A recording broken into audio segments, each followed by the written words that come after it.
പ്രഖ്യാപിച്ചോ? ആരാ പ്രഖ്യാപിച്ചത്? State committee ഒഫീഷ്യലായിട്ട് പ്രഖ്യാപിച്ചു. അതൊക്കെ എനിക്കറിയാം. അതത്തെ കുറിച്ച് ഞാൻ പറയണ്ട. ഞങ്ങൾ അവിടെ പോയിട്ട് ആ ക്രിസ്ത്യൻ സമുദായത്തിൽ അന്വേഷിച്ചാൽ മതി.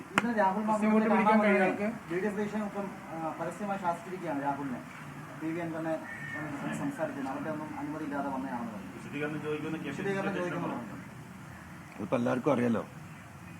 ഇനിയിപ്പോൾ രാഹുൽ മാങ്കൂട്ടപ്പോൾ അവസാനമായിട്ട് ഈ സാധാരണ മനുഷ്യന് വെള്ളത്തിൽ പോയി കഴിഞ്ഞിട്ടുണ്ടെങ്കിൽ നമ്മൾ അവസാനത്തെ വൈക്കോൽ തുരുമ്പും പിടിച്ചു നോക്കുക. ഈ പിണറായി സത്തെ അദ്ദേഹത്തിൻ്റെ ഇരയല്ലേ? എത്ര കേസുകളിലാണ് അദ്ദേഹം, എത്ര ദിവസം അദ്ദേഹം ജയിലിൽ കിടന്നിട്ടുള്ളത്?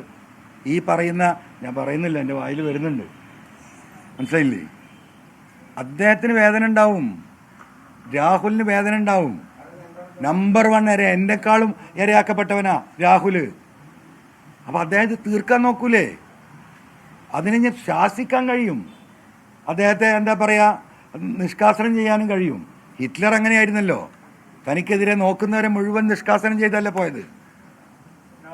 രാഹുലിനെ ആ കൂട്ടത്തിൽ ഉൾപ്പെടുത്തിയേക്കാം ഞാൻ ഈ പറഞ്ഞ സംഘം. രാഹുൽ വ്യക്തിപരമായ കാര്യങ്ങൾ രാഷ്ട്രീയമായി സ്വകാര്യമായി പറഞ്ഞ കാര്യം ഞാൻ എങ്ങനെ ഇവിടെ പറയാം? അതിൻ്റെ കൃത്യമായ അറിവിൻ്റെ അടിസ്ഥാനത്തിൽ അദ്ദേഹത്തിൻ്റെ ഒരു രീതികൾ തന്നെ നിങ്ങൾ നോക്കൂ. ഞാനീ പറഞ്ഞതാണല്ലോ, അദ്ദേഹം പിണറായി സത്തിനെതിരെ എന്താ മിണ്ടാത്തത്? പോലീസിനെതിരെ എന്താ മിണ്ടാത്തത്? ഇവിടുത്തെ ഈ ചെയ്തികൾക്കെതിരെ എന്താ അദ്ദേഹം മിണ്ടാത്തത്? അതന്നെയല്ലേ എൻ്റെ തെളിവ്. അപ്പം എത്ര കാലമായി ബഹുമാനപ്പെട്ട SNDP സെക്രട്ടറി വന്ന് ഈ മോശപ്പെട്ട, എനിക്ക് SNDP general secretary Natesan sir വ്യക്തിപരമായിട്ട് ബന്ധമുള്ള ആളാണ്. അദ്ദേഹത്തിൻ്റെ വായ കൊണ്ട് മനസ്സുകൊണ്ട് അതല്ല പറഞ്ഞത്. അദ്ദേഹത്തെ പറയിപ്പിക്കാൻ പിണറായി ഇടപെട്ടിട്ട് ചുങ്കത്ര വന്ന അദ്ദേഹം, അതാണ് അദ്ദേഹം പറഞ്ഞിട്ട് മുറുകാതിരുന്നത്. അദ്ദേഹത്തിന് ആരോഗ്യ പ്രശ്നങ്ങളുണ്ട്, നിങ്ങൾ ഇത് പോയി അവിടെ പറഞ്ഞുകൊണ്ട് പോന്നാൽ മതി, ബാക്കി ഞാൻ ഏറ്റ് എന്ന് പറഞ്ഞ ആ കോൺട്രാക്റ്റ് നിർബന്ധിതാവസ്ഥയിൽ, അതാണ് അവിടുത്തെ സ്ഥിതി. അദ്ദേഹത്തിനെതിരെ ഹൈന്ദവ സമൂഹം ഒന്നടങ്കം, കേരളത്തിലും പ്രത്യേകിച്ച് മലപ്പുറം ജില്ലയിലും, അദ്ദേഹം പറഞ്ഞത് ശരിയല്ല എന്ന് പറഞ്ഞിട്ട് മിണ്ടാൻ വായ തുറക്കാത്തവനാ ഈ പറയുന്ന ആര്യാടൻ ഷൗക്കത്ത്. അപ്പോൾ എവിടുന്നൊക്കെയാ വോട്ട് ചാടിക്കാൻ നോക്കുന്നത്? ആരൊക്കെയാ പറ്റിക്കാൻ നോക്കുന്നത്? വഞ്ചന നടത്തുകയല്ലേ, ഒരു രാഷ്ട്രീയ നിലപാടുമില്ലാതെ. അത് ജനങ്ങൾ ചർച്ച ചെയ്യട്ടെ. ഞാൻ ജനകീയ കോടതിയിലേക്ക് വിട്ടിരിക്കുകയാണ്. ഇനി എനിക്ക് ഒന്നും പറയാനില്ല, ജനങ്ങൾ തീരുമാനിക്കട്ടെ. അല്ല, അതൊക്കെ നമുക്ക് കാണാന്നേ. കോൺഗ്രസിന്റെ മുതിർന്ന നേതാക്കൾ എല്ലാവരും പിന്തുണ പ്രഖ്യാപിച്ചെന്ന് പറയുന്നു. ഈ ഘടകകക്ഷികളായ മുസ്ലിം ലീഗിന് എതിർക്കും മാടക്കാട് സാദിഖ് തങ്ങൾ മുന്നേറിക്കുട്ടിയടക്കം മറ്റ് ഘടകകക്ഷികളടക്കം പിന്തുണ പ്രഖ്യാപിച്ചു എന്ന് പറയുന്നു. VD സതീശനൊഴികെ പുറത്തുനിന്നുള്ള എല്ലാ കോൺഗ്രസ് നേതാക്കളും ഘടകകക്ഷികളും ഒക്കെ പിന്തുണച്ചിട്ടും VD സതീശൻ തീരുമാനിക്കുന്നത് മാത്രമാണ് ഇപ്പോൾ UDF നടപ്പിലാവുന്നത്. അത് മാത്രമേ നടപ്പിലാവൂ. ഒരാൾക്കും UDF ഒരു അധികാരമില്ല. അദ്ദേഹത്തിന്റെ ഹിറ്റ്ലറിസത്തിന്റെ കീഴിലാണ് ഈ സംഗതികൾ മുഴുവൻ. ഞാൻ അനുഭവസ്ഥനല്ലേ, കണ്ടൊരു കേരളത്തെ ജനങ്ങൾ കണ്ടുകൊണ്ടിരിക്കല്ലേ.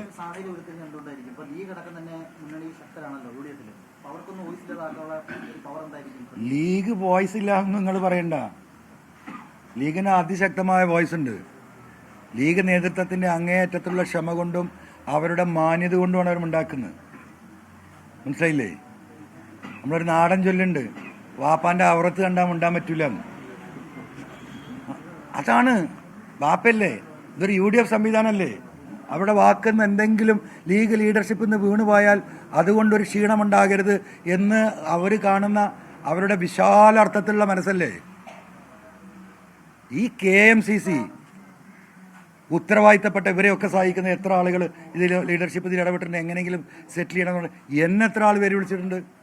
ആ KMCCയുടെ പ്രവർത്തകരോട് പുച്ഛമല്ലേ ഈ പറയുന്ന സ്ഥാനാർത്ഥിക്ക്? ഫണ്ട് പിരിക്കാനുള്ള ഫാക്ടറിയാണെന്നാ പണ്ട് പറഞ്ഞ KMCC, ഫണ്ട് അടിച്ചെടുക്കുന്ന ഫാക്ടറി. ആ KMCCക്കാരൊക്കെ ഇത് കാണുന്നുണ്ടല്ലോ. ഈ നാട്ടിൽ 100 വീടാ ലീഗ് വയനാട്ടിൽ ഉണ്ടാക്കി കൊടുക്കുന്നത്. ഈ പറയുന്ന വ്യക്തി എന്താ ഉണ്ടാക്കി കൊടുത്തത്? നിലമ്പൂരിലെ 19 പ്രളയത്തിൽ എൻ്റെ പിന്നാലെ നടന്ന് എനിക്ക് പാര വെക്കാൻ നടക്കുക, മനുഷ്യന്മാർക്ക് എന്തെങ്കിലും കൊടുക്കാൻ നോക്കുമ്പോൾ. ഇതൊക്കെ അവിടുത്തെ ആളുകൾക്ക് അറിയില്ലേ?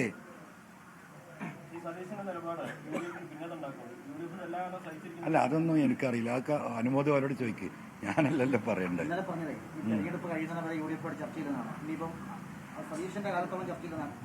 ഇല്ല, സതീശൻ അതിന്റെ നേതൃത്വത്തിൽ ഇരിക്കുമ്പോൾ എന്തിനാ കൊല്ലാൻ നിങ്ങൾ കഴുത്തിച്ചെടുക്കൂ?